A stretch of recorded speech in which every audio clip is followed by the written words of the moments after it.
Shabbat Shalom, boa tarde.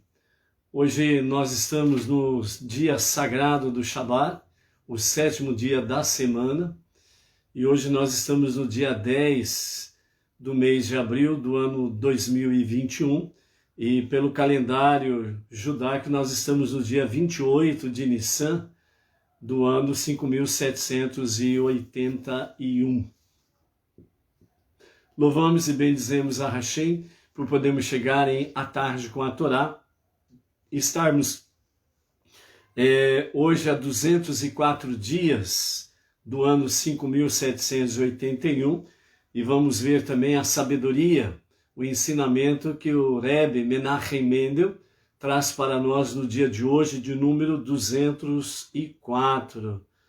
Louvamos a Hashem e bendizemos o seu santo nome, porque Ele é o nosso único Deus e o nosso único Salvador e o nosso único Redentor. Por isso a Ele toda a honra, toda a reverência, todo o respeito, toda a adoração. Somente Hashem é um e único, indivisível e incorpóreo. Fora dele não há Deus, antes dele Deus nenhum se formou e posterior a ele nenhum Deus se fez. Por isso, ele permanece o único Deus e o único Salvador. Este é o verdadeiro monoteísmo com a sua base judaica nos 5 primeiros livros da Bíblia. E nós nos rendemos realmente à majestade do nosso grande rei, o nosso Hashem. E aí, nós estamos então no nosso encontro diário, a nossa aliá, a nossa leitura diária da Parashá. Essa semana nós estamos com a Parashá Shemini, que significa oitava, é a 26ª porção. E hoje, por ser exatamente o sétimo dia da semana, então hoje nós temos a nossa sétima aliá, a nossa sétima leitura da Parashá.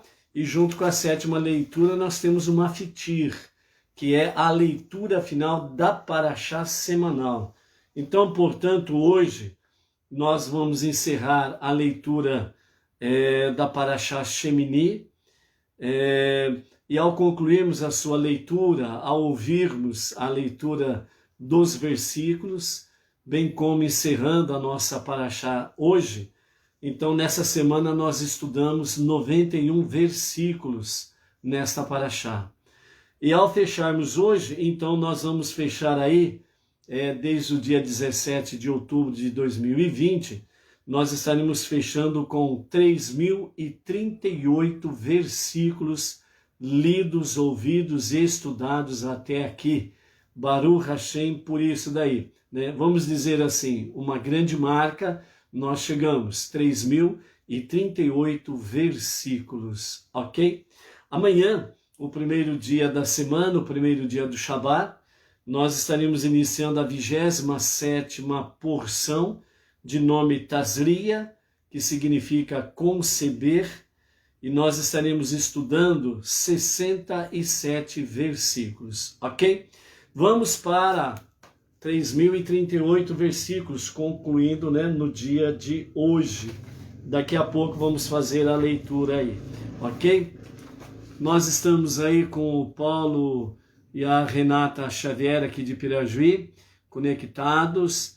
Temos aí o Luiz Ribeiro Itaquera, a Grande São Paulo, o José Hélio Tavares, lá de Silveira, São Paulo. Temos também a Donária, lá de Lisboa, Portugal, a Malu, lá de São Sebastião, Distrito Federal, Brasília, capital, né? Quem mais está conosco aí? O Marcos, né? Lá do Paraná, que também está conectado conosco aí, e à medida que as pessoas vão chegando, vão dando um shalom aí, para que nós possamos identificar por aqui, ok? Vamos à nossa prece para esses dias de pandemia, resumida e bem objetiva, que diz assim: Que Hashem retire do mundo as forças negativas da doença, da miséria, da idolatria, da guerra, que nos livre dos perversos e nos eleve para uma época de paz, harmonia, sucesso e felicidade em trabalho, para que façamos desse universo uma moradia digna da divindade, uma morada digna de Deus, de Hashem, né? Então esse é o nosso objetivo supremo, de nós podermos estar aí procurando trazer a luz da presença divina, a luz da Torá, a luz da verdade, a luz para dissipar a escuridão, as trevas, trazermos a verdade para dissipar a mentira, trazemos uma palavra de esperança para que caia por terra toda aí qualquer mensagem de desesperança, trazendo uma mensagem de liberdade para que a escravidão não seja estabelecida e caia por terra toda e qualquer tentativa de fazer com que o povo seja escravo. Então nós temos aí diante de nós verdadeiramente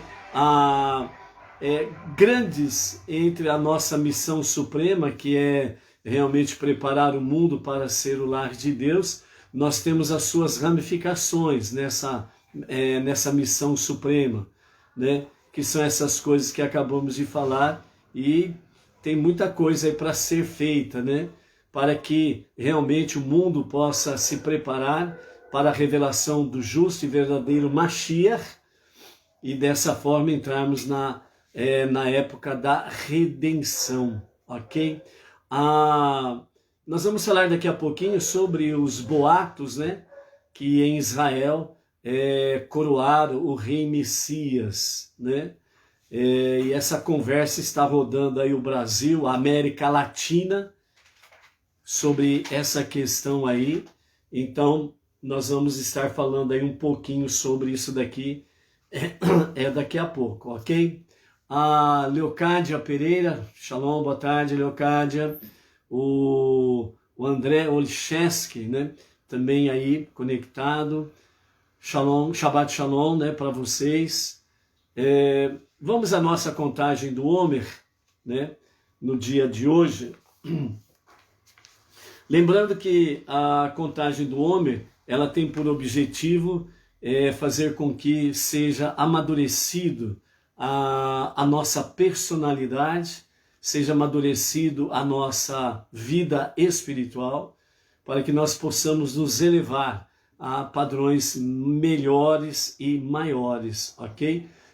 Então, nesse sentido, a contagem do homem vem nos ajudar dentro dessa questão dos nossos níveis emocionais, para que nós possamos aí estarmos cada vez mais sendo elevados cada vez mais à presença divina, ok? O William Jesuíno Batista, né, de Poços de Calda, Baruch Hashem, está aí também conectado. Então vamos à contagem do homem, do pôr do sol de ontem até o pôr do sol de hoje. Nós estamos aí com 13 dias da contagem do homem. Então vamos lá? Contando o homem, hoje são 13 dias que perfazem uma semana e 6 dias do Homer. Hoje nós estamos em Yesod Shebe Givurah, que significa compromisso em disciplina. Para que a disciplina seja eficaz, deve ser entremeada com engajamento e compromisso. Ou seja, a pessoa precisa se envolver pessoalmente, né, em todas as questões e com compromisso, que significa responsabilidade. Tanto ao disciplinar a si mesmo como a outros, precisa haver um senso de que a disciplina é importante para desenvolver um vínculo mais forte.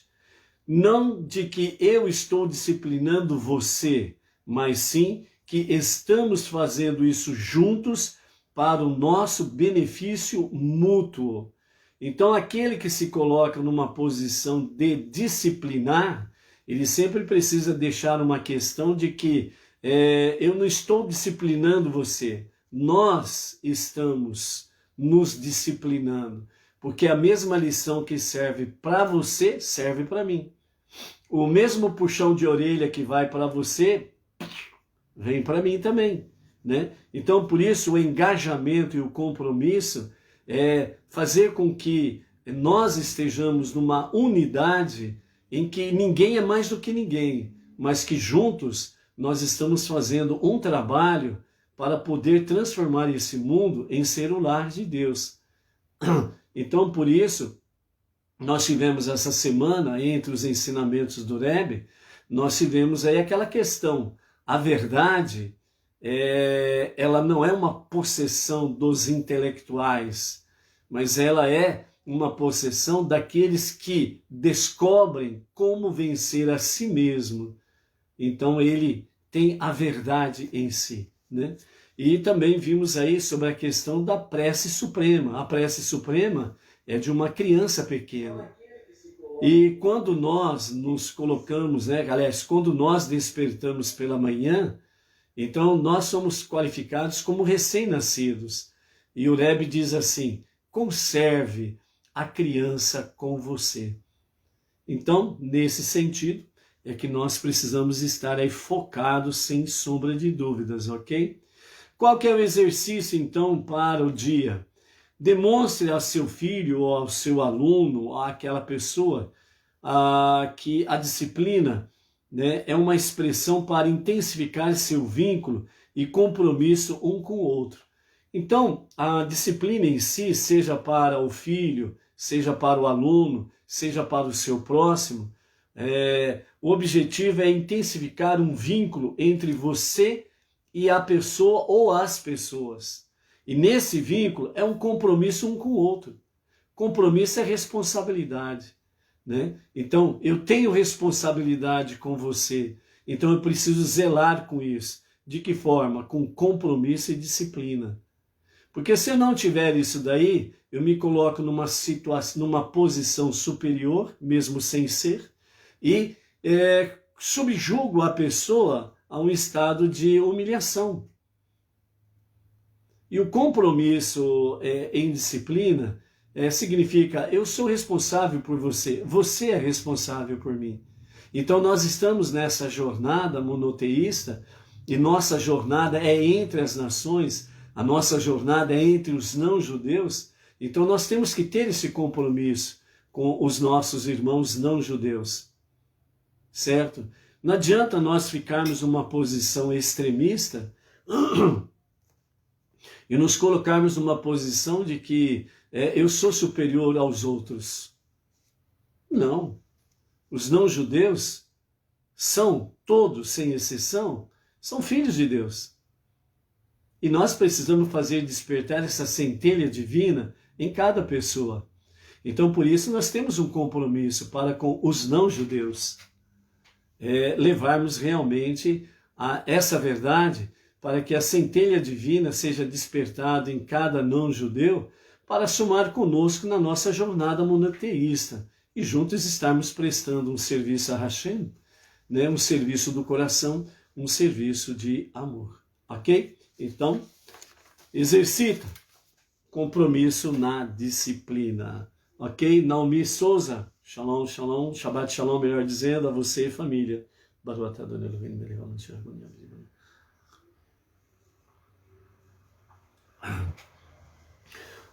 Vamos ver então a nossa sabedoria de hoje, do nosso Rebbe Menachem Mendel, é a sabedoria de número 204, que nós estamos há 204 dias do ano 5781. E ele nos ensina hoje desta forma: muitas coisas são verdadeiras em espírito, mas o teste supremo de verdade é aqui na terra. Muitas coisas são verdadeiras em espírito, mas o teste supremo de verdade é aqui na terra. Então, falarmos realmente de verdades espirituais, celestiais, é muito fácil, e principalmente dentro de um campo espiritual. Mas o verdadeiro teste, segundo o nosso Rebbe, é exatamente aqui, neste mundo inferior, que nós chamamos de planeta Terra, que é o mundo de Asiá, que é o mundo da ação. Por isso que aqui é o verdadeiro, é o teste supremo de verdade. É aqui. Então, na realidade, é aqui que você vai provar realmente o que você é. E nesse sentido, você estará, sem sombra de dúvidas, aí passando por provas e testes diários para confirmar realmente a verdade, ok? Então, por isso, nós estamos hoje em tempos difíceis, onde nós realmente estamos aí dentro de questões de guerras de informação, né, verdades e mentiras, mentiras e verdades. Nós precisamos aí estarmos cada vez mais conectados, né, com Hashem, a Torá, para que nós possamos aí discernir as situações e coisas semelhantes, ok? O Marcos Santos está dizendo aí, ou perguntando, alguém sabe sobre implante de microchip para outras pessoas de outras regiões ler seus pensamentos? Marcos Santos, melhor dizendo, cuidado com as informações que chegam aí, porque infelizmente, além de fake news, falácias, né, coisas semelhantes a estas, há muita informação contraditória por aí, né? Microchip que vem ler os pensamentos de pessoas, microchip para perseguir as pessoas, etc, etc, etc. Nós precisamos tomar cuidado com certas informações em que as pessoas elas acabam confundindo, infelizmente, muitos ensinamentos que foram ensinados no mundo cristão evangélico com referência aos últimos dias, né? Então há muitas informações no mundo religioso, fora o mundo judaico, em que infelizmente trazem meias verdades e meias mentiras. A questão, por exemplo, de microchip, né, já é uma realidade, inclusive com uma tecnologia judaica que foi desenvolvida há várias décadas atrás, de ser colocado em pessoas importantes dentro da sociedade, justamente para a questão de segurança, para rastrear aquela pessoa, né? Dentro do campo de segurança, a pessoa, além de ter aquela segurança no momento para onde ela está indo, aonde ela está, né? Pessoas, né, magnatas, pessoas que ocupam cargos importantes dentro da geopolítica no mundo todo aí, né? Já há várias décadas falam que foram implantados chips para a questão de segurança, né? Então é uma realidade essa questão de chip que existe aí, né? Agora, nós não podemos trazer essa questão de microchip como uma marca que muitos falam no mundo evangélico cristão, né? É a marca da besta, aquelas coisas, etc e tal, né? Que não tem conexão, não tem fundamento bíblico para isso daí, ok? A tecnologia, ela é algo que, através do profeta Daniel, nos fala que os últimos tempos seriam realmente a tecnologia ela seria de um grande desenvolvimento, o progresso, o desenvolvimento, o sucesso tecnológico, ela seria, sem sombra de dúvidas, uma realidade, né? Então, esse campo da informática, esse campo da tecnologia é algo estupendo, certo? É algo estupendo, ela tem dimensões ultras, né? Nesse sentido aí, né? Então, aquela questão que o Pedro Zaghini está falando, quem tem um smartphone já está chipado, né? Ou já está rastreado. Isso também é uma realidade, né? Todos os celulares que estão saindo por aí afora e que vem vindo aí, as próprias pessoas que entendem, né, desse campo tecnológico, informático, né, falam claramente que todos os celulares eles já têm um rastreio, né? Então, se você, entre aspas, né, eu não vou colocar chip para ser rastreado, não tem problema. Se você usa um celular, você é rastreado automaticamente, né? Então, a tecnologia, ela tem essa realidade, né? Agora, nós não podemos esquecer de um detalhe que nós temos aprendido aqui no nosso dia a dia, através do estudo da Torá. Quem é que rege o mundo? Quem é que governa o mundo? Quem é, de fato, o teu protetor? Quem é, de fato, que te guarda? Que 1000 cairão ao teu lado, 10.000 à tua direita, mas tu não serás atingido. Quem é que está contigo, mesmo que você ande pelo vale da sombra da morte? Quem é que responde à oração, à prece de um aflito, como diz Salmo 103, 102, 103, né? Então, vários salmos nos falam aí, né? Esperei com confiança, com paciência, e o Eterno inclinou para mim o seu ouvido, ouviu minha prece, e por aí afora vai. Então, nós não podemos entrar dentro de um campo do pavor, do medo, do terror. A nossa conexão com Deus está acima de toda e qualquer tecnologia. Então, é nesse sentido que nós precisamos estar focados aí, para que nós não venhamos aí desviar realmente o nosso compromisso que nós temos aí da nossa missão suprema, que é exatamente preparar o mundo para ser o lar de Deus. Por isso que essa pandemia que nós temos aí, os ditadores, os perversos estão usando isso daí como pano de fundo para trazer o controle sobre as pessoas. Qual é o objetivo do globalismo? Qual é o objetivo do sistema, do establishment? Só é possível ter esse controle propriamente dito, vamos dizer, 100% sobre a humanidade, se o número de habitantes cair drasticamente.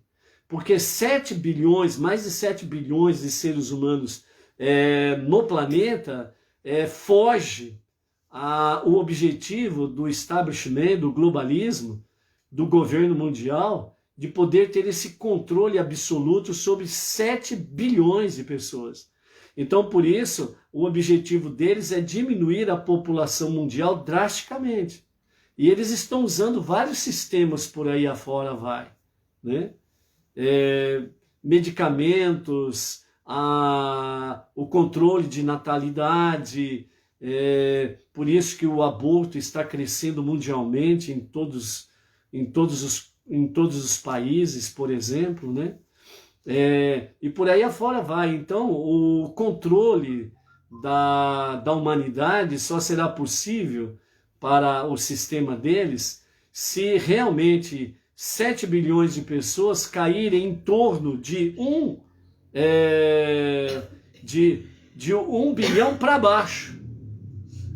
Que aí eles têm condições de poder fazer um controle absoluto das pessoas em todos os níveis. Por enquanto, eles não têm condições de controlar 7 bilhões de pessoas, né?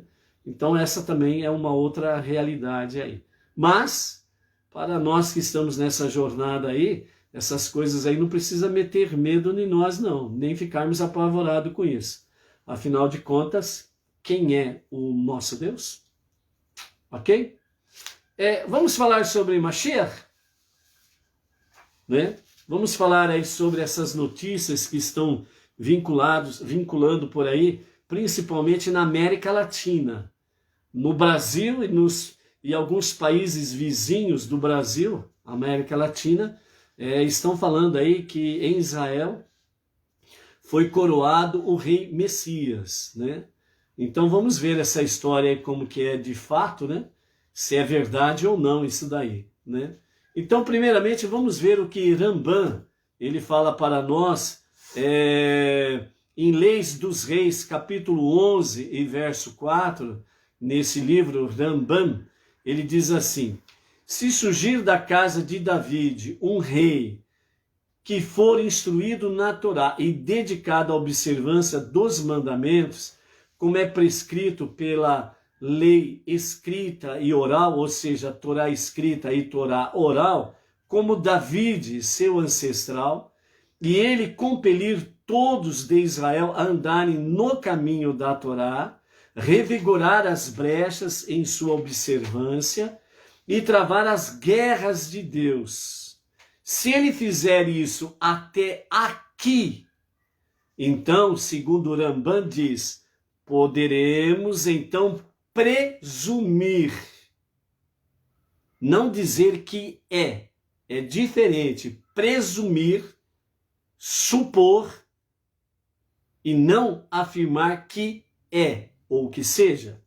Ou seja, se ele fizer o que está até aqui, segundo o Rambam, certo? Poderemos então presumir que ele seja o Mashiach. Então até aqui nós temos, ele primeiro precisa ser da descendência de David. Ok? O nosso Rebbe é da descendência de David. Segunda questão, né? Um rei que for instruído na Torá. Dentro da visão judaica, né? Nós precisamos entender essa questão. Existe uma grande diferença da visão judaica das nações. Compreender o mundo judaico dentro das próprias escrituras e dentro da própria realidade judaica do povo judeu, o nosso irmão mais velho, o primogênito de Deus, com uma mentalidade evangélica cristã, por exemplo,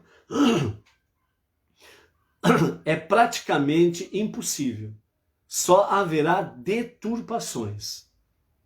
Por isso, entre as nações, se alguém quer de fato conhecer o princípio de que o que é Mashiach, quem é Mashiach, ele precisa aprender dentro do padrão judaico, tanto das escrituras, a partir dos 5 primeiros livros da Bíblia, como de toda a sabedoria judaica, que vem nesses mais de 3.000 anos.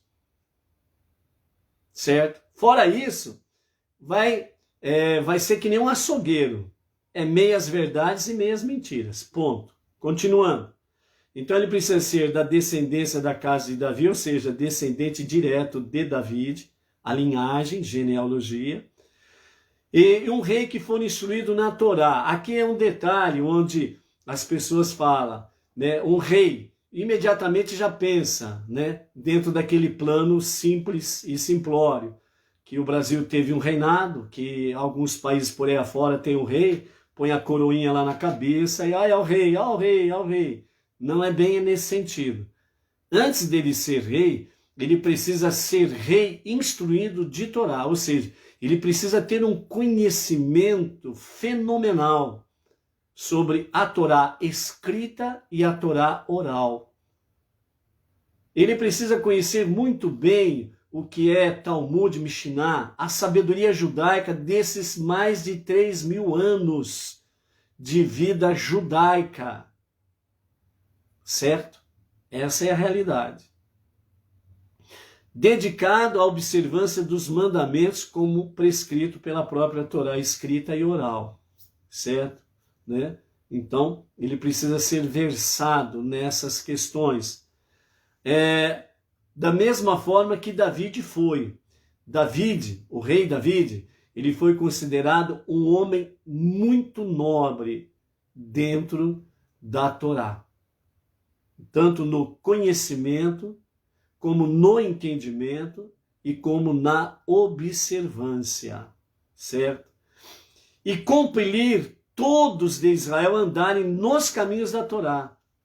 Então, uma das características que pode-se dizer assim, presumir que aquela pessoa é o Mashiach, todo Israel precisa estar envolto em Torá e obediência aos mandamentos da Torá. Certo? Revigorar as brechas em sua observância, ou seja, aquilo que está errado vem corrigir. Por exemplo, hoje em Israel ainda existe, por exemplo, parada gay. Essa brecha precisa ser corrigida. Ainda não está corrigida, ok? Travar as guerras de Deus, quer dizer, aquilo que é realmente verdadeiro, aquilo que é realmente espiritual, lutar as guerras de Deus. Então, essas guerras de Deus é estabelecer cada vez mais o padrão bíblico de Deus dentro de Israel. Isso começa por Israel. Isso começa por Jerusalém. Por isso, de uma forma acertada, né, as nações dos segmentos religiosos, uma das poucas coisas que acertaram foi exatamente essa, dizendo que Israel é o relógio de Deus. É uma realidade. Então, até aqui, então podemos presumir que ele seja o Mashiach. Só que não para por aí. Aí continua. Se ele o fizer e for bem-sucedido e vitorioso sobre as nações em volta dele, ou seja, tudo que acabamos de falar, ele precisa ser bem-sucedido nessa questão. Ou seja, trazer uma unidade 100% em Israel, com referência à Torá escrita, à Torá oral, e o povo honrar exatamente essa nomenclatura bíblica, porque quando se diz o povo de Deus, o povo de Israel, isso significa unidade. O povo é um só, essa unidade. Então, se ele for bem sucedido e vitorioso sobre as nações em volta dele, isso significa vencer todas as adversidades, os inimigos em sua volta. Então, se ele fizer isso, e aqui nós temos, dentre outras coisas, as nações às suas voltas, aquela questão de nações se unirem para marchar contra Israel, para destruir Israel. Temos lá o Vale do Armagedon, as guerras de Deus, que serão travadas ali também. E o Mashiach, aquele que podemos presumir que é o Mashiach, estará à frente nessa batalha para fazer as guerras de Deus e vencer os inimigos, as nações em sua volta, aqueles que marcham contra Israel para destruir, matar, eliminar, como normalmente alguns dizem, né? Eliminar da face da terra. Ele vai vencer esses inimigos. Ainda não aconteceu esta batalha. E depois nós temos aí construir o templo em seu lugar. O que tem lá hoje é o muro, que é conhecido como Muro das Lamentações, o Kotel, o muro. E na sua esplanada estão lá as mesquitas, 2 mesquitas, a esplanada das mesquitas. Para construir o templo ali, somente o Mashiach o poderá fazer, porque ele o fará de uma forma que não venha suscitar guerras, mas que haja paz e harmonia. Então, esse é outro tópico a ser observado. Mas também diz, além de construir o templo, é necessário reunir os dispersos, os judeus, de todas as nações e trazê-los de volta 100% para Israel. Então, para que possa coroar alguém como o rei Messias, essas coisas têm que estar exatamente acontecendo. E a partir do momento em que acontece essa primeira etapa, quando vai para a segunda etapa, que é exatamente sobre a questão de construir o templo e reunir os judeus do mundo inteiro em Israel, aqui, nesse momento, simplesmente significa que todas as dores se passaram. Não haverá mais morte, doenças, não haverá mais guerras. Aí entra aquele período em que as profecias falam que os instrumentos de guerra serão transformados em aparelhos de agricultura. O povo vai trabalhar na terra, a terra será produtiva em todos os quadrantes da terra. A terra será produtiva. Não haverá deserto, não haverá falta de água, não haverá falta de alimentos. Este lugar que nós habitamos, Deus criou para fazer deste lugar a sua morada, uma morada de Deus, onde Deus estaria presente no meio do seu povo. E isso significa tanto judeus como não judeus. E esse é um dos tópicos que impedem com que o globalismo venha trazer essa eliminação de uma grande parte da população mundial. Quem é que governa o mundo? Eles podem fazer os seus planos. Como diz o sábio Salomão em Provérbios, os homens constroem vários caminhos, mas todos eles levam para a morte. Por isso que o Criador, o soberano do universo, o Todo-Poderoso, ele é o único Deus e o único Salvador. Então nós temos todos esses tópicos para analisarmos, né? E dessa forma, então, construindo o templo e trazendo os judeus, reunindo os judeus dos 4 cantos da terra em Jerusalém, em Israel, então definitivamente, agora já não é mais presumir, agora é definitivamente ele é o Mashiach. E ele aperfeiçoará o mundo para servir a Deus com um propósito. O Mashiach não é Deus. O Mashiach é um ser humano, nascido normalmente do relacionamento de um homem e de uma mulher, que vem da descendência de David, porque ele precisa ser da descendência de David. E isso daí precisa ser realmente dentro da contagem genealógica do mundo judaico. A contagem é pelo cabeça da família, como os 12 príncipes de Israel.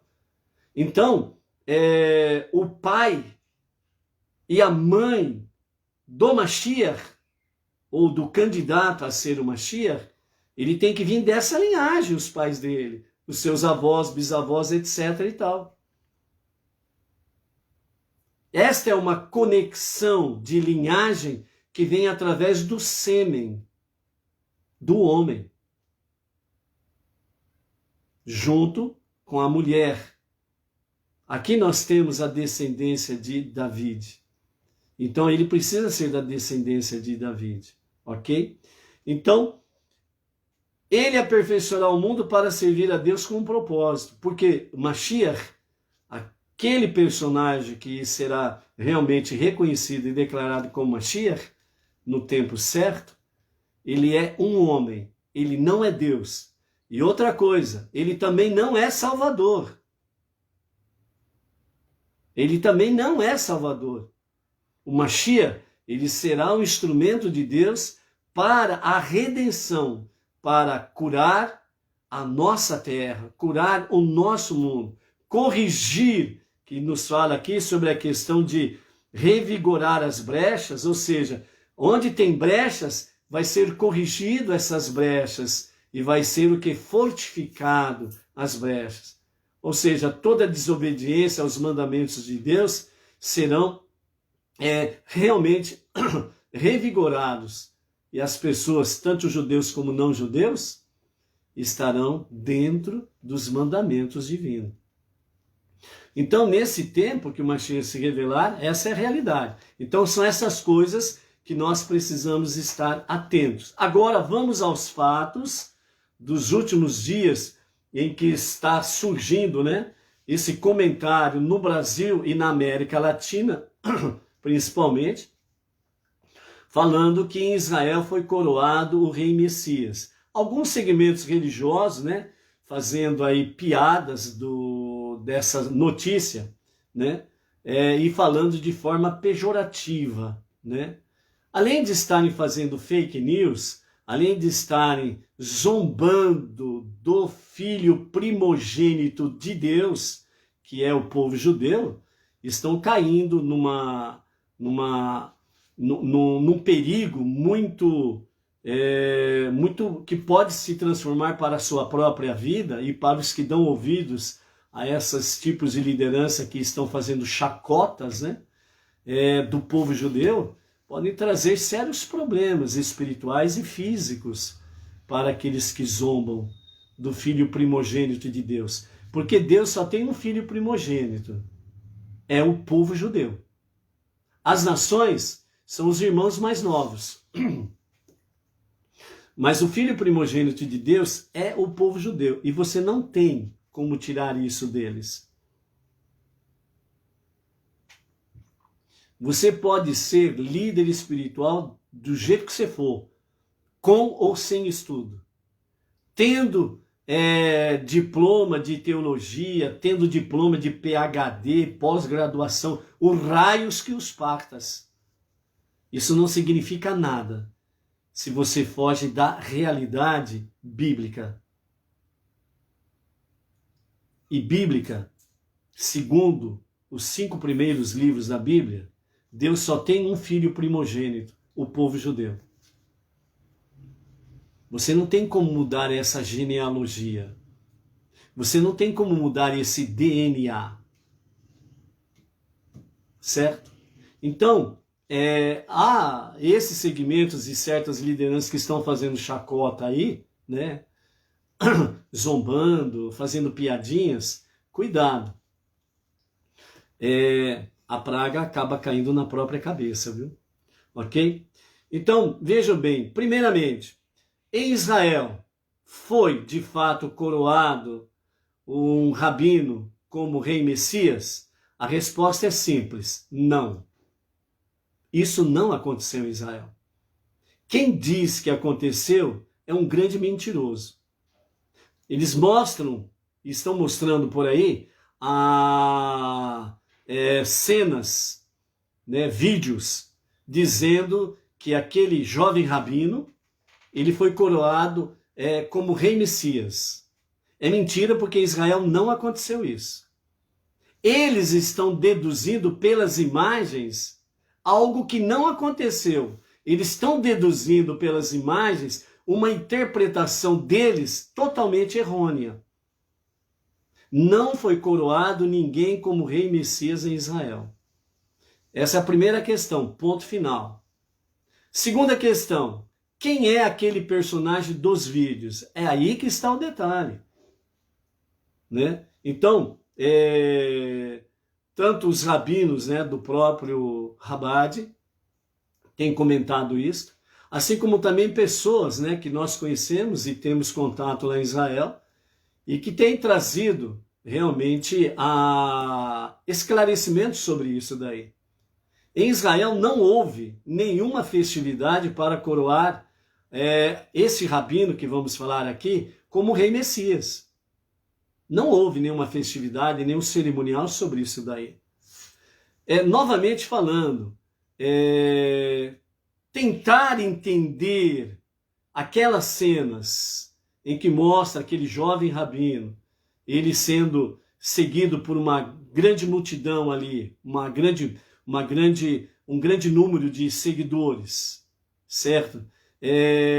Pessoas de idade, lá nós vemos lá, né, pessoas de idade que uns são rabinos, outros não são rabinos, mas são lá, né, pessoas de idade com as suas barbas brancas, né, com seus chapéus, etc. e tal lá, né, junto com ele. Tem alguns lá que beijam a mão dele, etc. e tal, certo?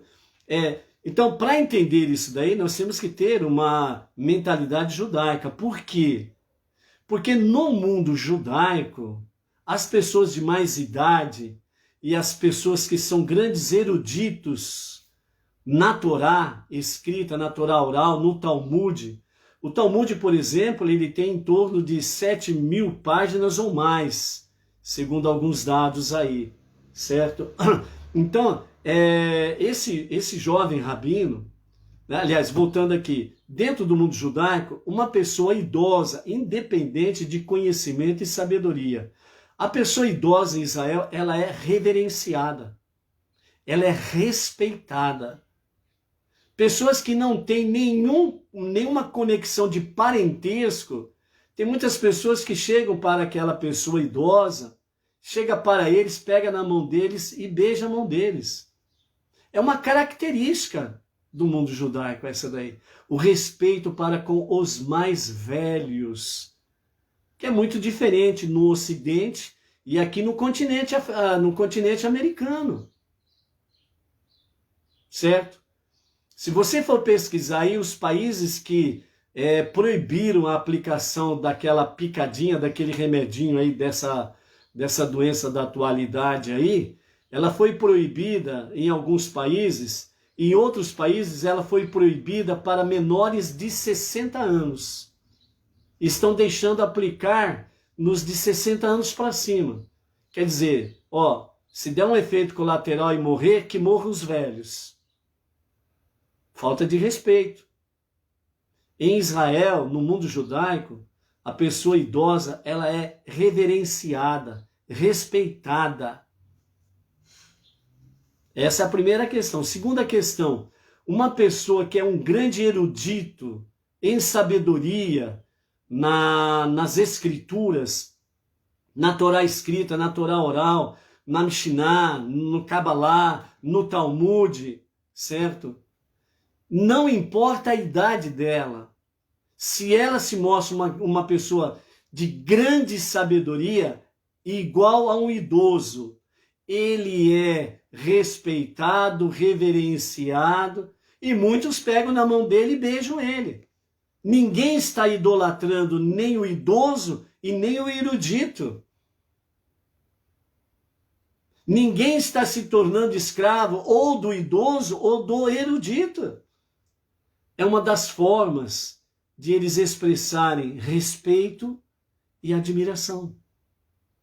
Então, infelizmente, muitos segmentos religiosos aqui na nossa América Latina estão pegando aquilo ali para fazer chacotas, né?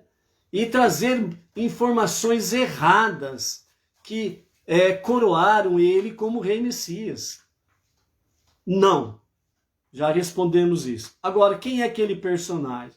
Segundo as informações passadas, ele é o rabino Shelomon Yudá Peres. Esse é o nome dele, certo? Ele também é conhecido como o rabino Ainuká, né? Segundo alguns falam que Ainuká é uma expressão para dizer bebê.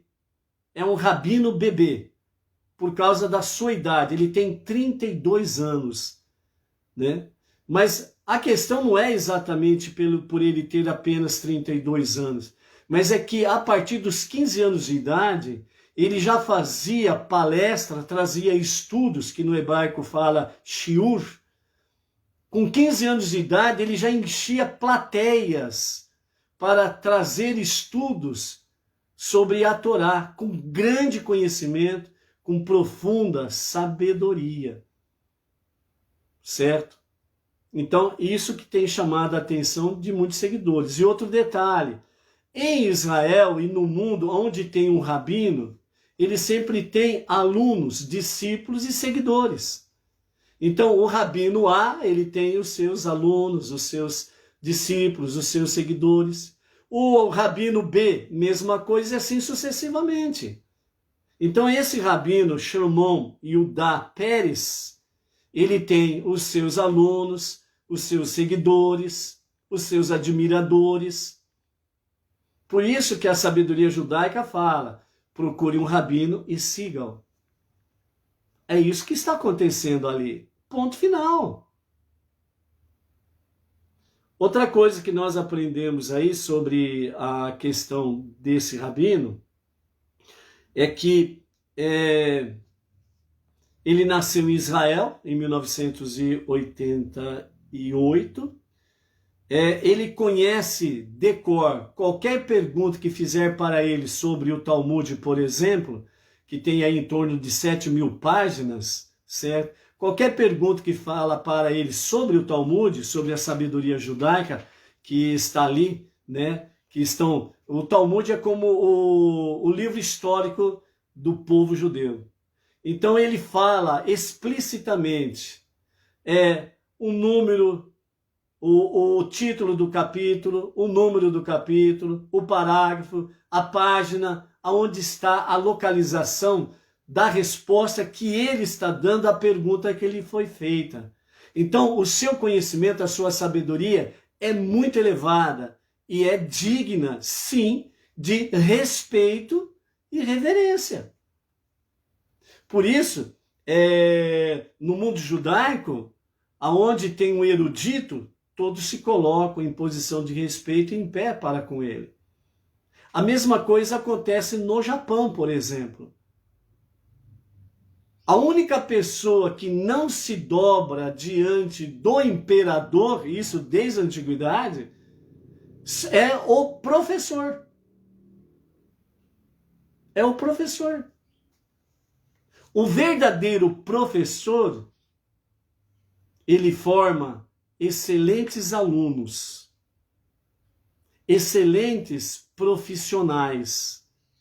Um excelente professor, ele faz com que os seus alunos, os seus discípulos, se tornem alunos e discípulos da verdade, não da mentira e nem da corrupção. Qualquer professor que faça qualquer coisa fora isso, na realidade não é um verdadeiro mestre, não é um verdadeiro professor. Vejam como que começaram a acabar com a imagem do verdadeiro professor. Veja como tornaram os professores numa porcaria do tempo presente, com raras exceções, não restam dúvidas.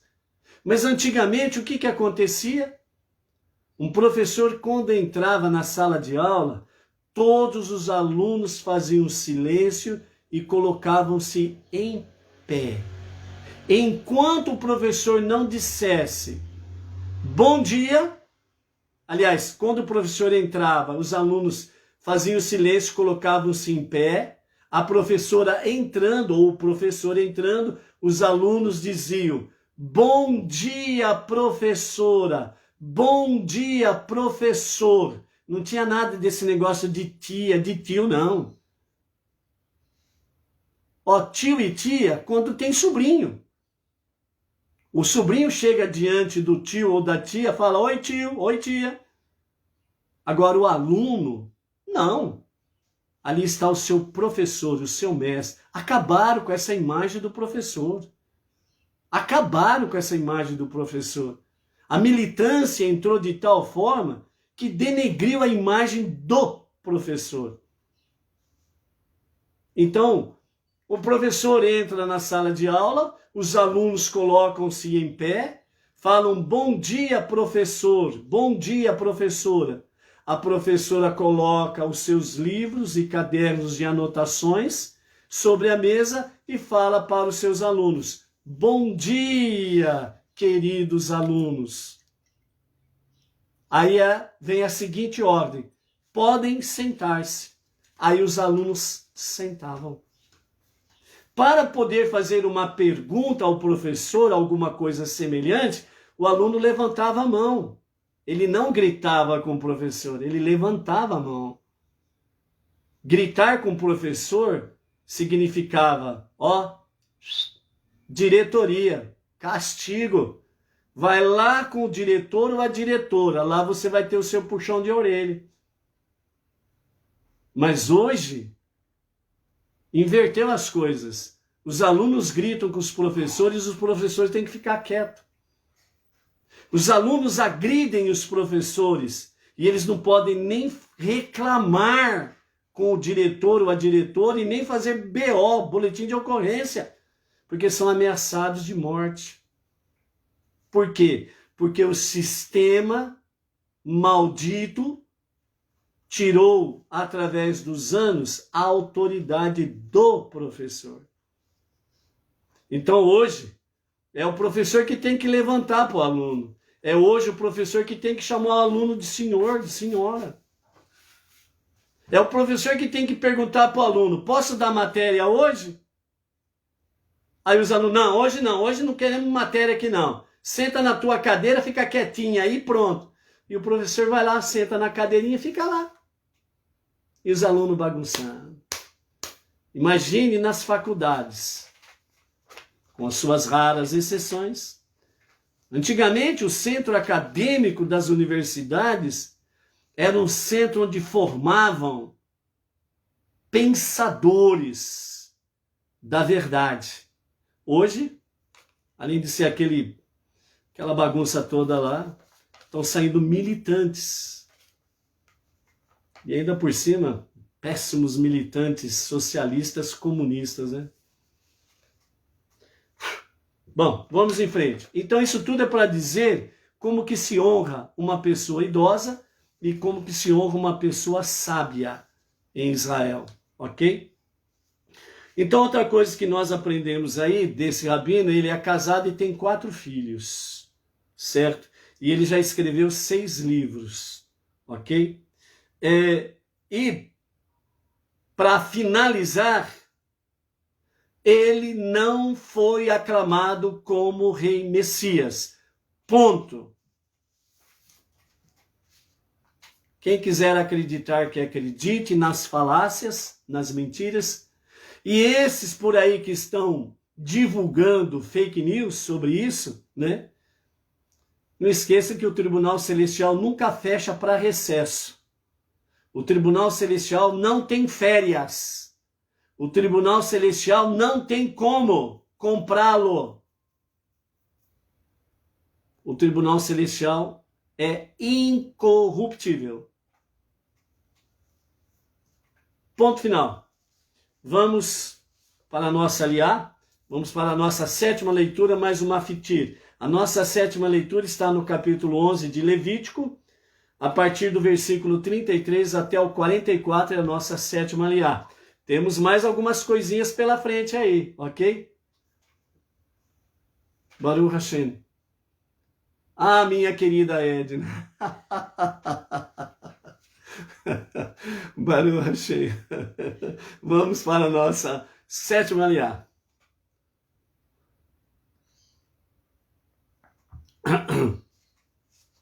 Então, com os comentários de Urash, capítulo 11, a partir do versículo 33, nós estamos aí sobre os alimentos puros e impuros. Continuando, por outro lado, agora numa questão dos vasilhames, nenhuma vasilha de barro se torna ritualmente impura, a menos que alguns desses animais caia dentro dela, mas não se ele apenas tocar sua superfície externa. Contudo, se o animal cair dentro dela ou ficar suspenso em seu interior, todo alimento ou bebida, como logo vamos ver, né, que estiver dentro dela se tornar ritualmente impuro, mesmo que o ser transmissor de impureza não toque na vasilha, nem o que houver dentro dela. Além disso, quebrareis a própria vasilha, pois recipientes de barro não se livram de impurezas ritual de nenhuma outra maneira. Mergulhá-los em um mikvê não os depura da sua impureza ritual. Isso é por causa da porosidade dos vasilhames de barros, ok? Por causa disso daí, né? Quanto aos tipos de alimento e bebida suscetíveis de impureza ritual, todo alimento que normalmente se come, e se for fruta ou verdura, sobre o qual tenha caído água depois que ele foi colhido do solo ou da árvore, pode tornar-se ritualmente impuro. Além disso, qualquer um dos 7 líquidos específicos que se podem beber de qualquer recipiente, água, vinho, azeite de oliva, sangue, leite, orvalho e mel de abelha, pode tornar-se ritualmente impuro. Não só o contato com água, mas também com todo o líquido mencionado acima, que se pode beber de qualquer recipiente, tornará o alimento colhido suscetível de ficar ritualmente impuro, mesmo que o alimento já tenha secado no momento em que contrair a impureza. Tudo aquilo sobre que cair qualquer parte de cadáver desses animais anteriormente mencionados se tornará ritualmente impuro. Assim, um forno ou fogão, se forem de barro ou portáteis, depois que se tornarem ritualmente impuros, serão destruídos, caso semelhante ao da vasilha de barro já descrito, e suas peças serão remontadas, compondo um novo forno ou um fogão, se quiserdes usá-los para preparar alimento ritualmente puro. Porém, caso desejais utilizá-los para preparar alimento ritualmente impuro, que podeis comer, contanto que compreendais as restrições que isso vos impõe. Vós os mantereis intactos para serem usados impuros. Por outro lado, um forno ou fogão fixo embutido no chão não contrai impureza ritual, mesmo que seja de barro. Mas uma fonte cisterna ou reservatório de água, um mikvê, por exemplo, embutido no solo ou escavado, permanece puro, mesmo que um cadáver transmissor de impureza caia dentro dele. Além disso, uma pessoa ritualmente impura que mergulhar em uma fonte cisterna ou reservatório de água se livrará dessa impureza completamente ou em parte, dependendo da situação. Todavia, mesmo quem estiver dentro de tal mikvê, quando tocar o cadáver desses animais, se tornará impuro. Para livrar-se da impureza, a pessoa deve separar-se do cadáver e imergir-se novamente. Com relação ao papel dos líquidos no processo de tornar os alimentos derivados de plantas suscetíveis de impureza ritual, a regra é a seguinte: se qualquer parte do cadáver de qualquer um desses animais anteriormente mencionados cair sobre qualquer planta semeada, quando ela ainda estiver semeada, isto é, antes que seja arrancada, ela permanecerá pura. Porém, se puser água ou qualquer um dos outros 6 líquidos mencionados sobre plantas semeadas que tiverem sido arrancadas, ou se a planta arrancada cair dentro de qualquer um desses 7 líquidos, e então mesmo depois que as plantas tiverem secado, qualquer um de seus cadáveres cair sobre elas, elas se tornarão ritualmente impuras. Nós temos um outro comentário aqui sobre essa questão aqui, que quero fazer questão de trazer para vocês também. Segundo o Alter Rebbe, o fundador do Chabad, né, ele primeiramente traz uma visão sobre o povo da terra, dizendo que isso significa e traz a unidade. E unidade também as coisas terrestres, né? Desse modo que o indivíduo pode alcançar harmonia pessoal completa e a união corpo e da alma a toda hora, seja na sinagoga, em casa ou no seu local de trabalho. Então, o Alter Rebbe, o fundador do Chabad, ele quando traz, ele traz uma atenção sobre essa questão, um povo na terra. Ele fala sobre unidade. E nessa unidade, nós podemos realmente ter a capacidade, e nós temos, né, de podermos alcançar a harmonia pessoal completa e a união do corpo e da alma a toda hora, e seja na sinagoga, em casa ou em qualquer lugar que nós estivermos, né? Então, a forma de nós encontrarmos essa unidade é realmente eu me preocupando da seguinte forma. Para o judeu, por exemplo, aonde ele estiver, em qualquer lugar do mundo, ele precisa ter a visão de que o que ele está fazendo, seja no campo do bem ou do mal, isso vai refletir sobre todo o povo judeu. Por quê? Porque o povo judeu é chamado por Hashem de unidade, um povo. Transportando isso para nós não judeus Benei Noah, a lição é a mesma coisa. Deus chama o povo das nações. As nações são múltiplas, mas o povo é um só. É o povo não judeu. Então nós, Benei Noah, aonde nós estivermos, em qualquer lugar do planeta, nós temos que ter também essa visão. O que eu fizer de certo ou errado vai refletir sobre todo o povo das nações, todo o povo não judeu. Isso é o que diz a nossa contagem do Homer, sobre compromisso na disciplina. Eu preciso ter compromisso, não comigo só, eu tenho que ter compromisso com todos os Benei Noach. Eu tenho que ter compromisso, disciplina, responsabilidade com todo o povo não judeu.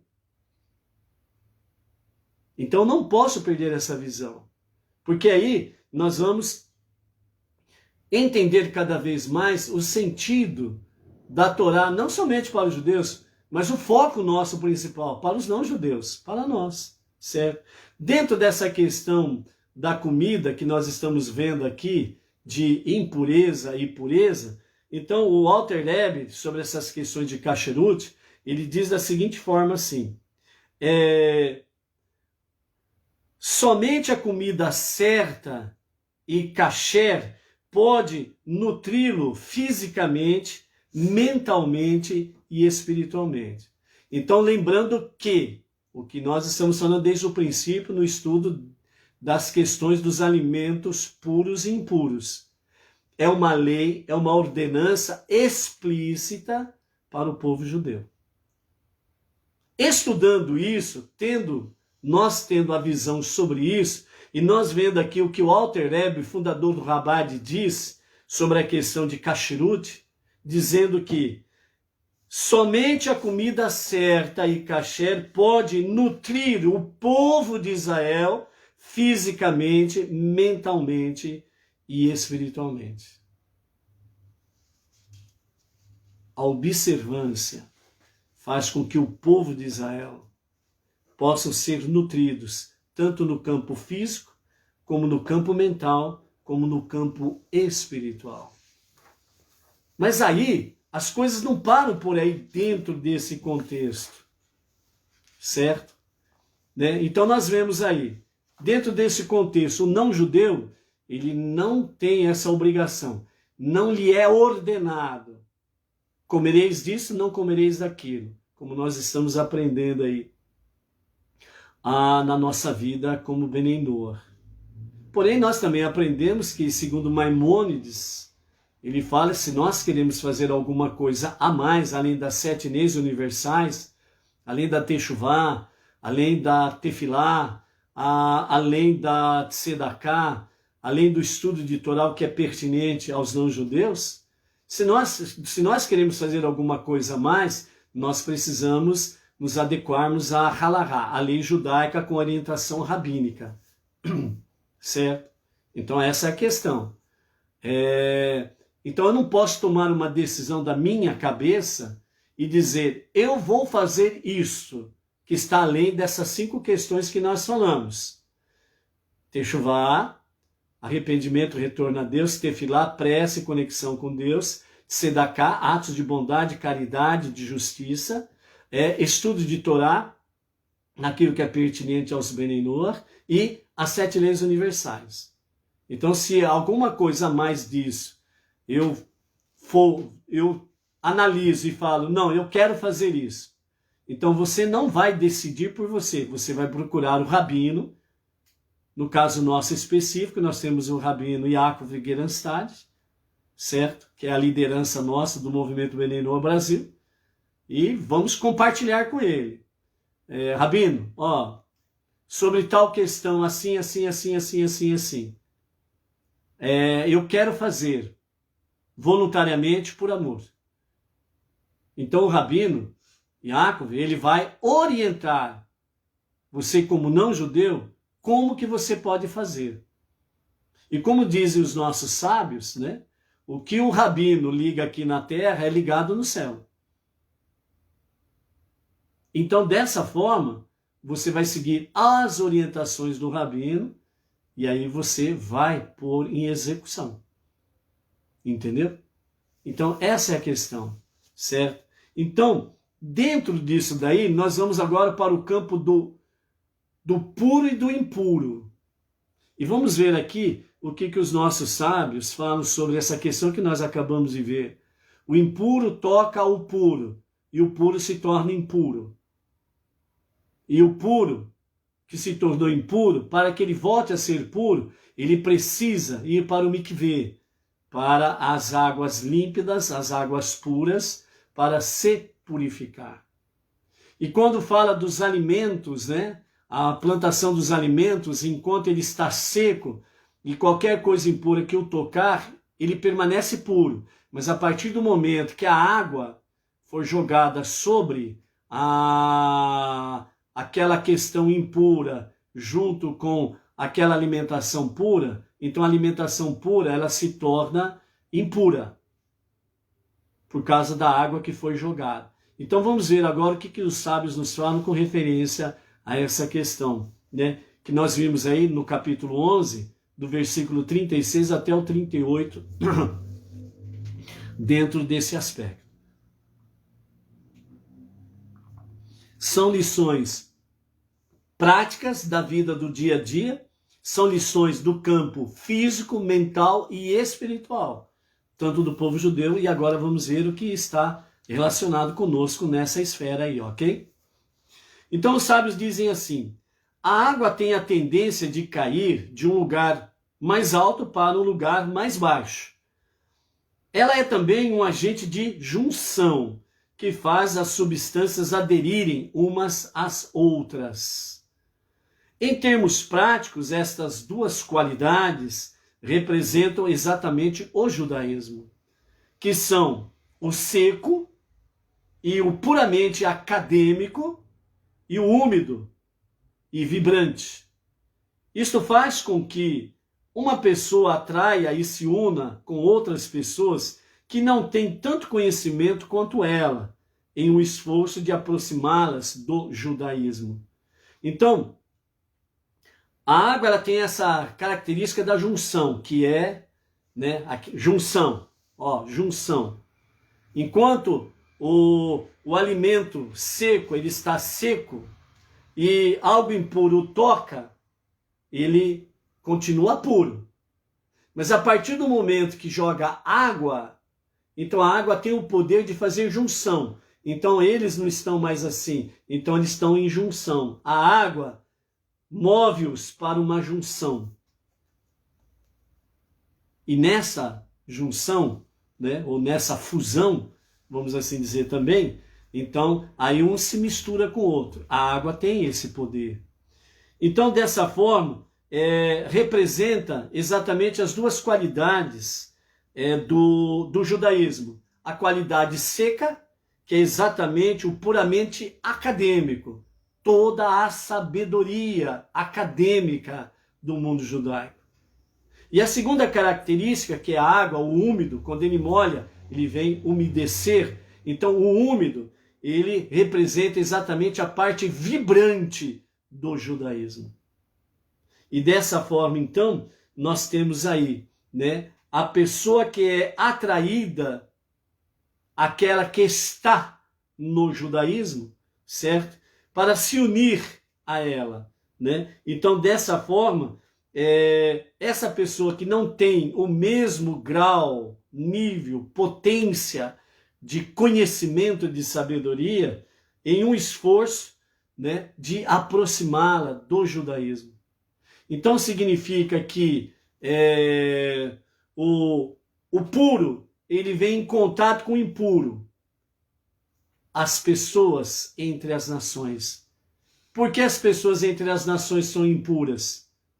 Porque estão fora do centro da vontade de Deus, dos seus mandamentos. E o povo judeu, na sua essência, está conectado à essência de Deus. Esta água que une o judeu ao não judeu é a Torá. É a água da Torá. E dessa forma, há essa junção, essa fusão. Então, essa pessoa que tem menos conhecimento do que o judeu, ele é atraído para realmente o monoteísmo, para conhecer a Deus e servir a Deus com as bases judaicas. Então é aquilo que os sábios dizem, você não precisa se converter ao judaísmo para servir a Deus. É só você fazer Sofonias 3:9. Ombro a ombro com os judeus servindo a Deus. mesmo sendo não judeu, dentro de um prisma que você não perde essa fusão, essa junção com o povo judeu. E principalmente com Deus, certo?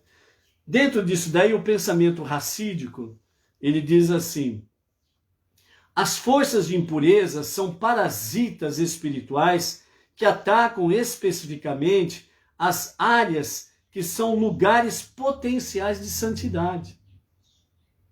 Então nós podemos dizer aqui sobre o quê? Quais são áreas potenciais de santidade?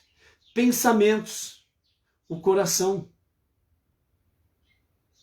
Então, essas forças de impureza, elas vão atacar principalmente a nossa mente e o nosso coração.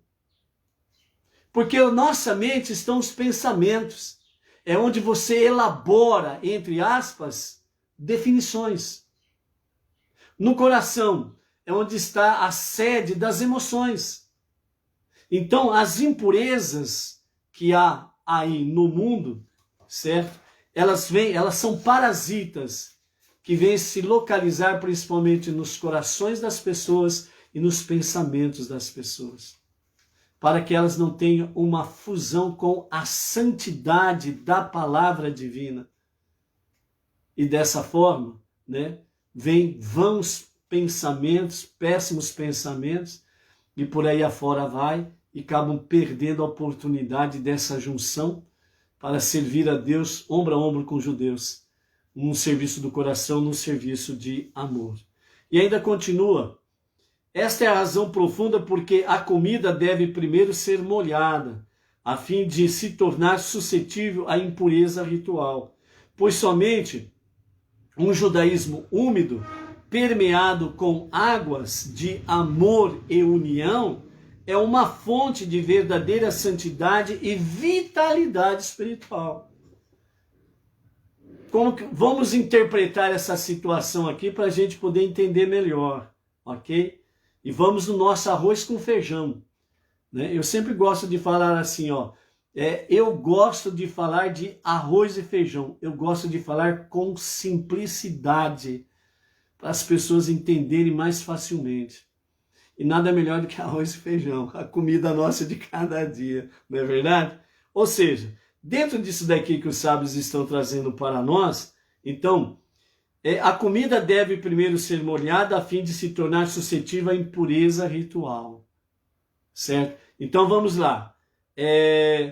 Que comida é esta pura que os sábios estão trazendo aqui? É a Torá, os 5 primeiros livros da Bíblia. É o Tanar, toda a Escritura. Essa é a comida pura, que vem através do quê? Do povo judeu, o filho primogênito de Deus. Aí depois ele fala, ela seja molhada, ou seja, na ação de um judeu, seja ele rabino ou não, que vai de encontro a um não judeu. Então, essa comida que ele vai levar para o não judeu, ela precisa ser molhada para ser suscetível à impureza ritual, para que ela possa ter contato com os impuros,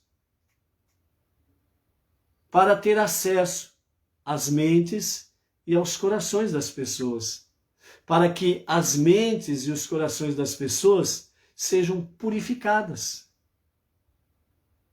Então, dessa forma, somente um judaísmo úmido, permeado com águas de amor e união, é uma fonte de verdadeira santidade e vitalidade espiritual. Por isso que o Rebbe, ele falou para os rabinos: precisamos cumprir a determinação que Deus deu a Moshe no Monte Sinai, levar aos não-judeus o conhecimento do único e o verdadeiro Deus, trazê-los para o verdadeiro monoteísmo.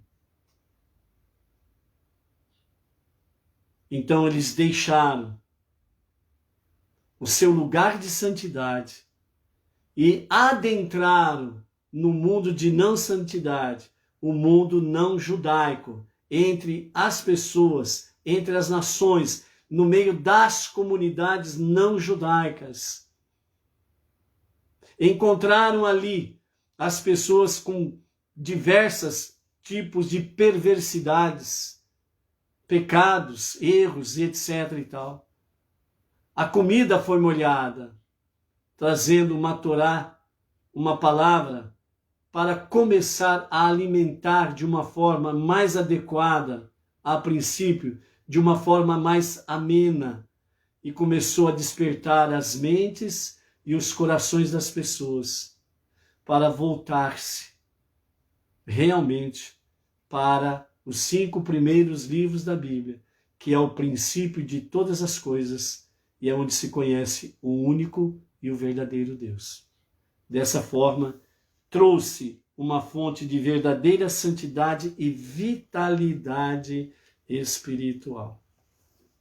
Então vejam bem, dentro desta realidade, o quanto é importante, assim como fomos alcançados por rabinos, para virmos para o monoteísmo e juntos, ombro a ombro com eles, estarmos nas águas da santidade da Torá, prestando a Hashem um serviço do coração, um serviço de amor, nós também temos a responsabilidade de levarmos aos outros não-judeus este conhecimento, essa verdade. Ok? Continuando, capítulo 11, verso 39, indo para o encerramento da nossa aliá e do nosso parashá. Impurezas contraídas por contato, com animais permitidos para o consumo. Se um animal se um animal que vós tendes permissão para comer morrer de qualquer outro modo, que não o abate ritual correto, quem tocar seu cadáver ficará impuro até a noite. Quem comer do cadáver mergulhará suas roupas, além de ficar impuro até a noite. Quem carregar o cadáver de um animal, ele mergulhará suas roupas também em um mikvê e ficará impuro até a noite. Todo ser rastejante, agora aqui sobre animais rastejantes, proibidos para o consumo. Todo ser rastejante não voador que rasteja sobre a terra é considerado repugnante, portanto não o comereis. Não será comido por outras pessoas, por exemplo, menores, Então, é para ninguém comer. Como nós estamos dentro do mundo judaico, então aqui nem por menores é para comer, ou seja, mesmo as crianças não é permitido comer, certo? Dentre todos os seres rastejantes que só rastejam sobre a terra, não comereis a cobra que se desloca inclinada e depois cai sobre o ventre. Todo ser que se desloca apenas sobre seu ventre, como a minhoca,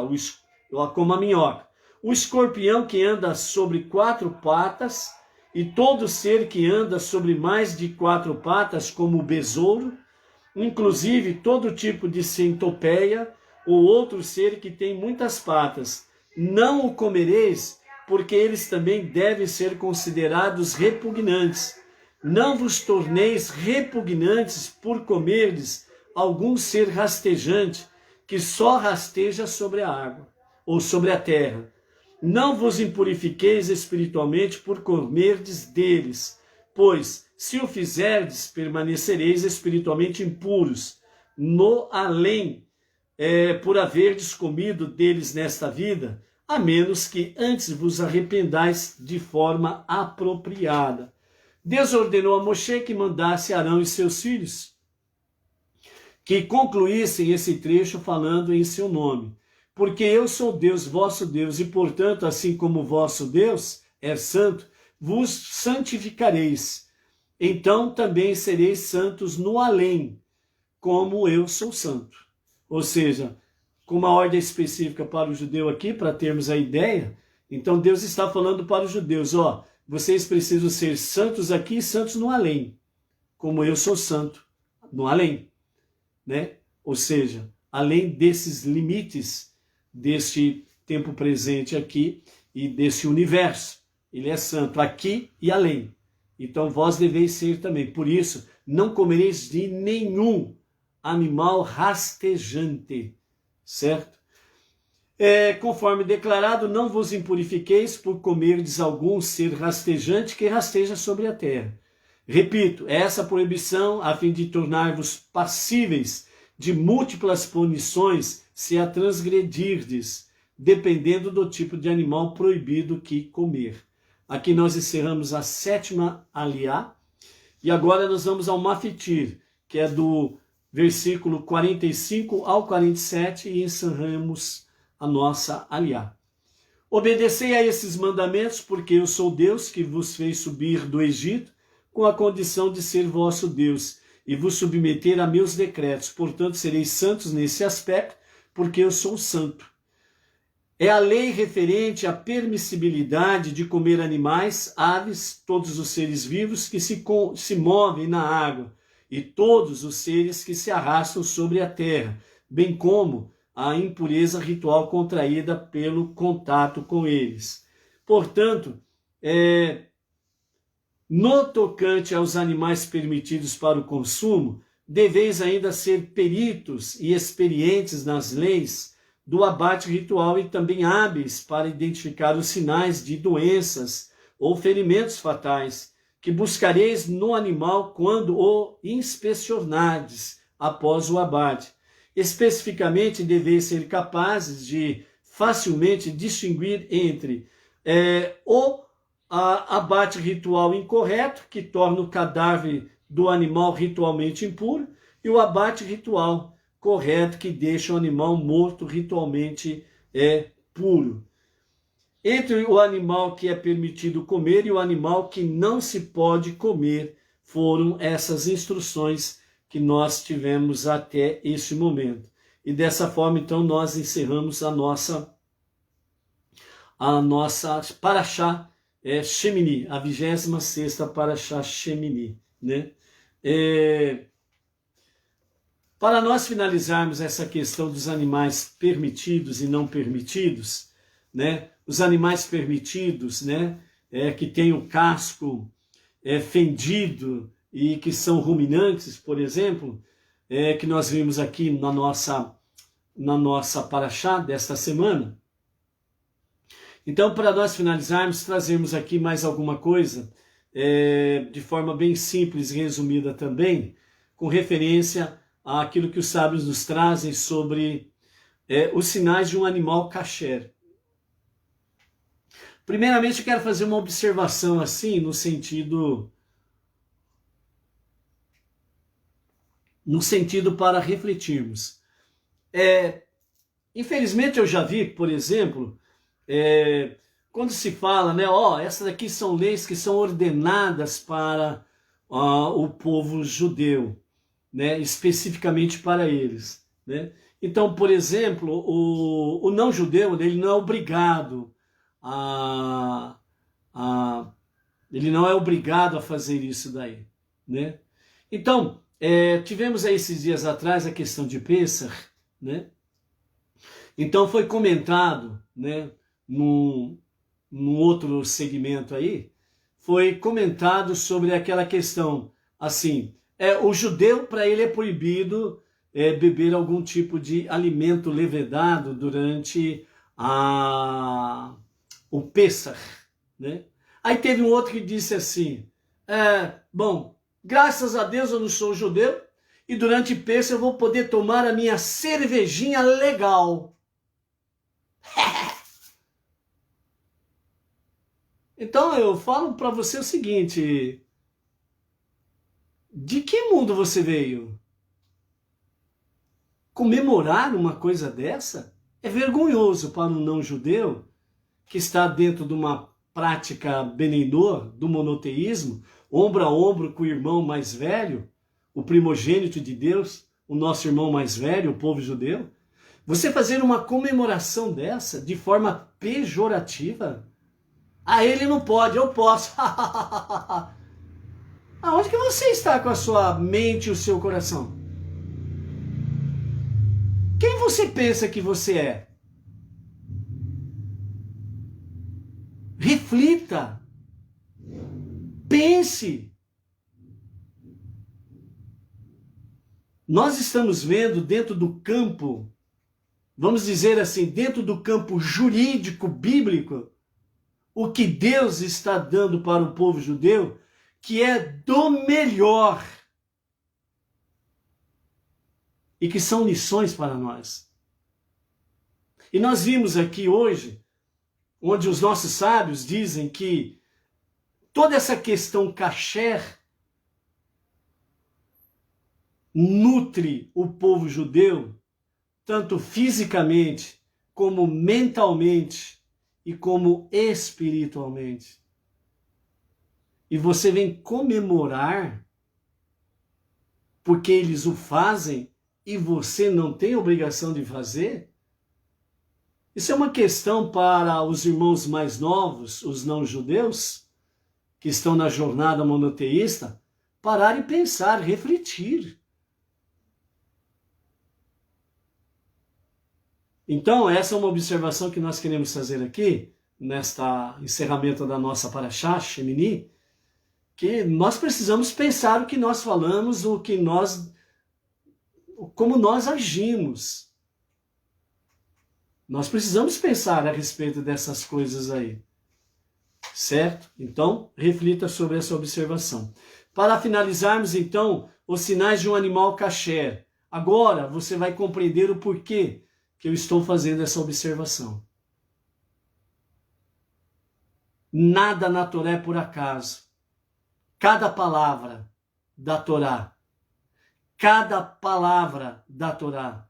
Não esqueça, cada palavra da Torá, ela tem sentido, significado. Ela tem valor espiritual, tanto no campo nosso pessoal, como no nosso campo espiritual. E isso serve para judeus e não judeus. Os sinais de um animal kasher. Para servir a Deus corretamente, nós precisamos treinar nosso impulso naturalmente animalesco. A alma animal a transpor suas limitações naturais. Nós vimos o que o Rebbe tem falado para nós nos últimos ensinamentos.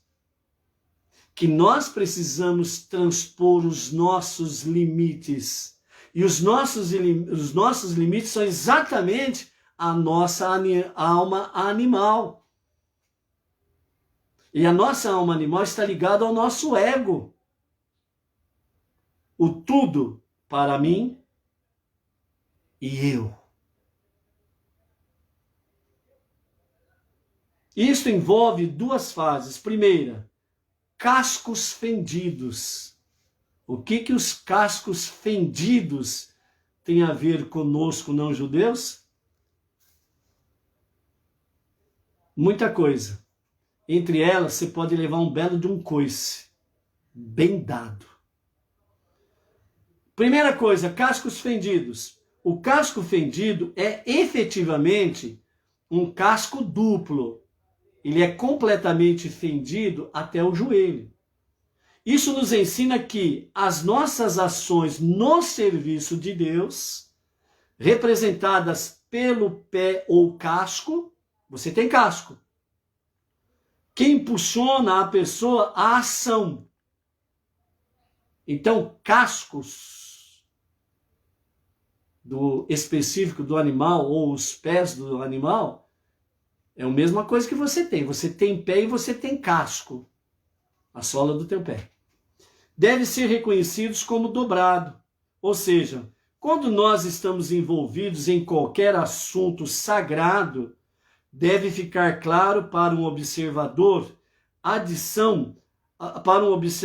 que, em adição às nossas ações atuais, nós já estamos nos preparando também para uma realização mais elevada e sagrada.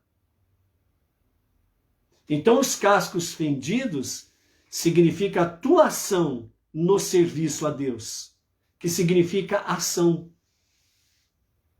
Eu amo a Deus, mas você não sai do lugar? você não ama a Deus, você ama a si mesmo.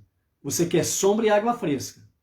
Então, tira férias, vai lá para a beira da praia, redinha na beira da praia, sombra, água fresca, uma aguinha de coco, geladinha, gostosa. Então, tira férias, vai para lá. Mas se você está no serviço de Deus, os seus cascos têm que andar. Não pode ficar parado. Segundo, a ruminação. Então, nós temos o casco fendido e nós temos a ruminação. Vamos comer grama? Também é um processo de duplicação, pela qual a comida é digerida uma segunda vez. Isso nos ensina que quando se trata do refinamento pessoal e espiritual, representado pela digestão que acontece dentro do nosso aparelho digestivo, nós não devemos ficar satisfeitos com uma etapa de refinamento, mas sim que devemos elevar nossa sensibilidade espiritual à altura mais elevada. Ou seja, cascos, se você não se colocar em marcha, em atitude, para realmente ação, obediência, prática, então você não tem os cascos fendidos. Você não tem os cascos fendidos, né? E se você olhar para a sua anatomia, né, da sua perna, né, que nós chamamos de canela, né, fazendo um paralelo, ok? Né? Se você observar isso, você vai perceber que a sua canela, né, do pé, né, ali da divisão do pé até o joelho, você tem 2 ossos, né, na sua perna aí, né? Então, fazendo um paralelo, você não deixa de ter cascos. E outra coisa é ruminar, né? Vamos comer grama. No bom sentido, falando obviamente, certo? Então, nós temos aí o quê? Que nós precisamos, os cascos representam a nossa ação no sentido de se colocar em frente, em marcha, não ficar parado. Ou seja, eu quero, de fato, buscar as coisas mais elevadas e sagradas. Então eu não posso comemorar porque o meu irmão mais velho, o judeu, ele tem o dever de fazer tal coisa e eu não tenho a obrigação de fazer e eu vou comemorar isso. Isso não é buscar as coisas mais elevadas e sagradas, certo? A segunda questão é ruminar, que significa exatamente uma ação dupla, né? Que o animal, nesse sentido, ele rumina 2 vezes a alimentação. Isso significa para nós o quê? Que nós não podemos ficar satisfeitos com aquilo que já recebemos, que nós precisamos ter uma sensibilidade espiritual para que nós possamos buscar mais elevação espiritual ainda. Ou seja, essa ligação do animal kasher, certo? Com a nossa realidade espiritual é isso. Então, eu preciso refletir melhor sobre essas questões aí, né? E o porco, vamos falar aqui para finalizarmos, o porco tem os cascos fendidos, completamente fendidos, mas ele não rumina. Então, de acordo com os nossos sábios, eles dizem assim, isto representa uma pessoa que tem muitas boas ações, mas falta um certo grau de refinamento espiritual interno. Então, a gente fala assim, é o famoso crente prata, né? Ele sempre precisa passar a mão na cabecinha dele, dar uma esfregadinha nele para a prata brilhar, né? Então é o crente prata, é exterior, né? É exterior, né? Desse jeito aí.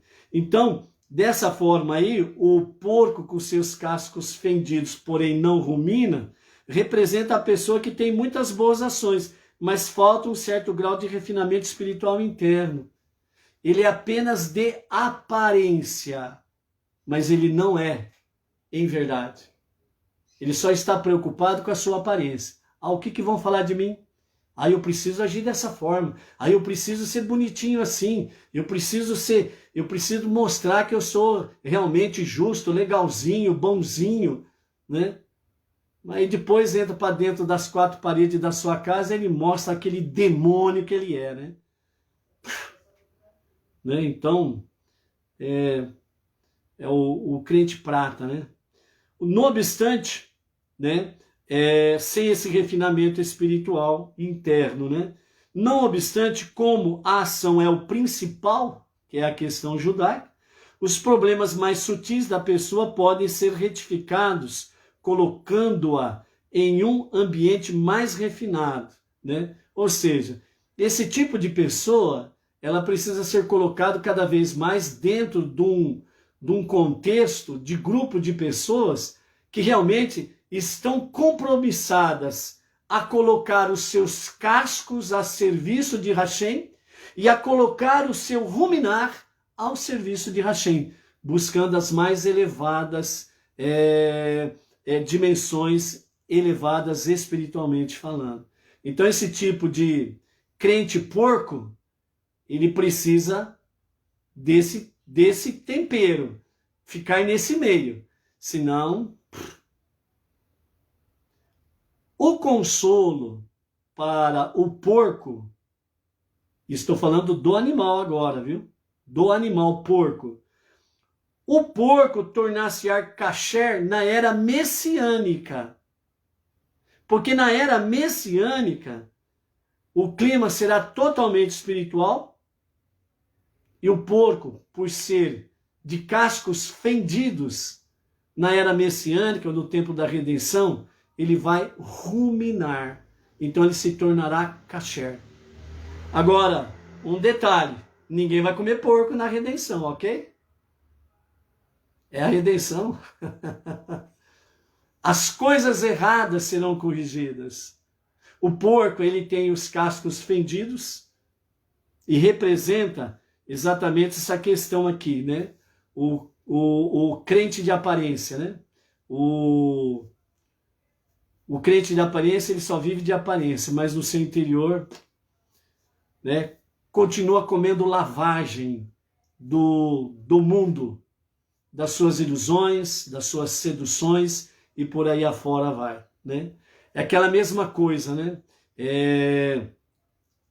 Pessoas dizem, né, que o seu segmento religioso diz que é proibido assistir televisão, mas quando ele chega na sua casa, ele vai lá num comportamento, num cômodo escondidinho e tem uma televisãozinha escondidinha lá que só ele pode assistir, só ele e a família dele pode assistir, né?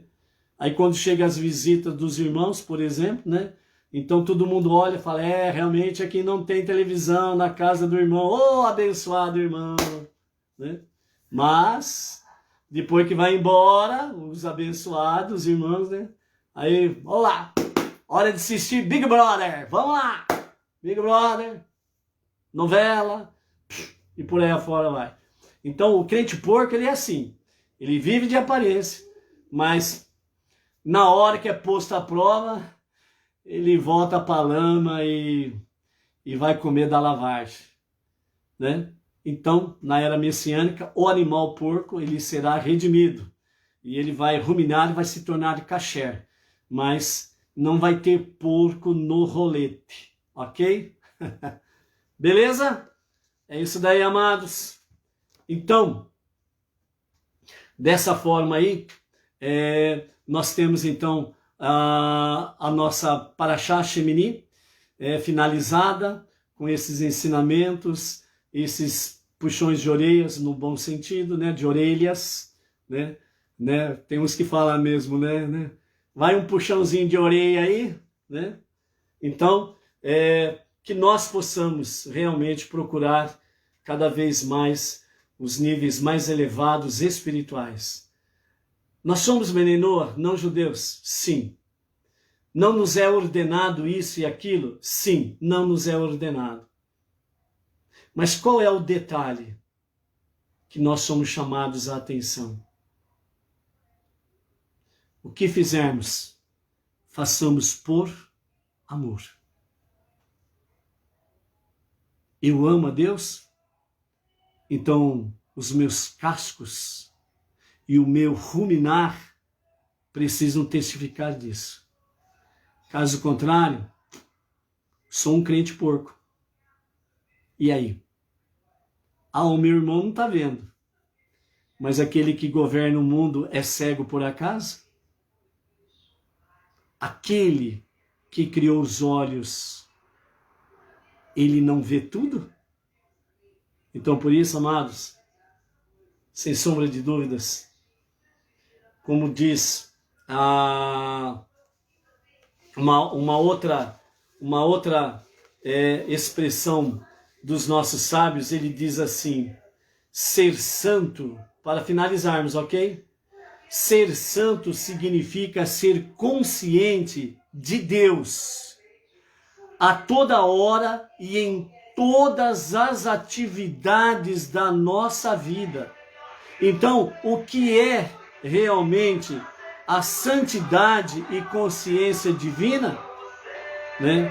Agora passa esse cavo aí para atrapalhar a palavra final, mas já está indo embora. Vamos em frente.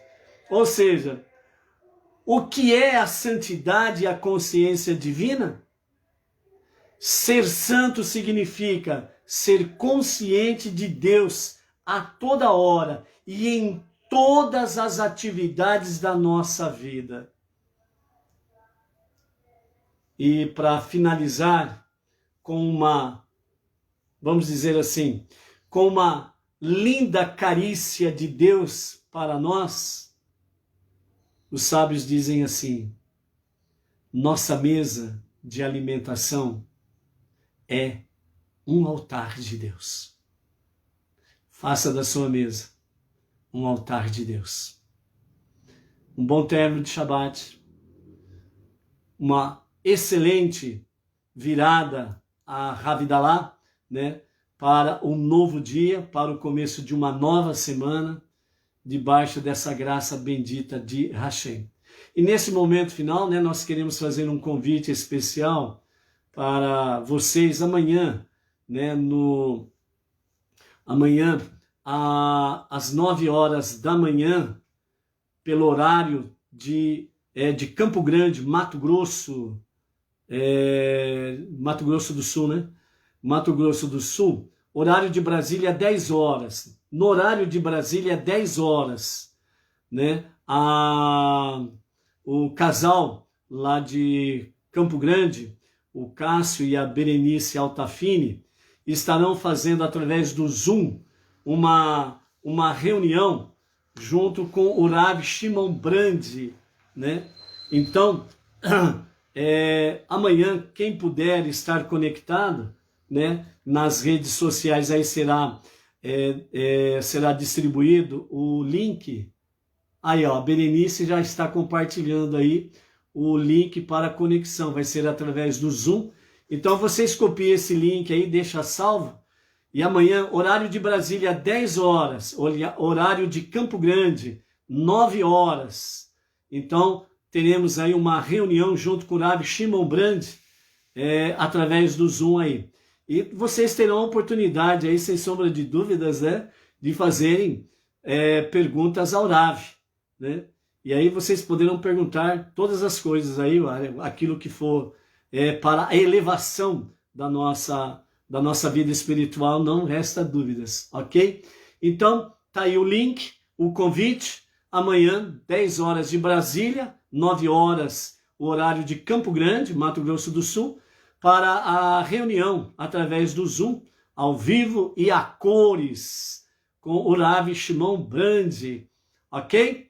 Então, pessoal, até amanhã às 9 horas, junto com o casal Cássio e Berenice Altafini, junto com o Rav Shimon, e às 14 horas nós estaremos aqui para a nossa à tarde com a Torá, né? Berenice Altafini, o tema é muito interessante, já tem o tema aí, passa para nós aí o tema rapidamente, que avançamos a hora hoje, ok? Vamos lá, o tema é muito interessante, qual é o tema? Já deu Shabbat Shalom, então tá bom, né? Entra, guarda o link aí, e amanhã às 9 horas da manhã, Campo Grande, 10 horas, Brasília, nossa reunião através do Zoom com o Rav Shimon Brandi. O tema da reunião é: a Bíblia é só para judeus? Aí, ó, eu acho que vai ter alguma conexão com aquilo que nós falamos hoje, ok? Vamos lá! Nada melhor do que um rabino para dar um bom puxão de orelha. Mas o Rav Shimon não faz isso, não. Então até amanhã. Shalom, shalom.